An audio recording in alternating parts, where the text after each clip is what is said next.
হযরত ওমর রাদিয়াল্লাহু কি রকম আল্লাহ তাআলাকে ভয় করতেন। তিনি যখন খলিফা ছিলেন, একদিন তিনি রাষ্ট্রের মোমবাতি জ্বালিয়ে রাষ্ট্রের কাজ করতেছেন। হঠাৎ করে তার দুইজন ওয়ারিস তার কাছে চলে আসলো, এসে বলে, আমিরুল মুমিনিন, আপনার সাথে আমাদের কিছু প্রার্থনা আলাপ আছে।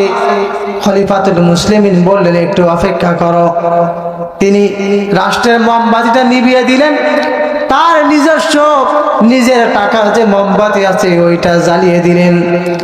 তারা হতভম্ব হয়ে গেল, এ কেমন কাহিনী, গল্প করবো, এই মোমবাতি জ্বালিয়ে তো গল্প করা যেত।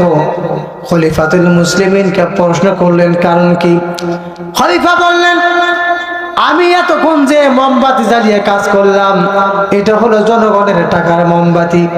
এই জনগণের টাকার মোমবাতি দিয়ে রাষ্ট্রের কাজের পরিবর্তন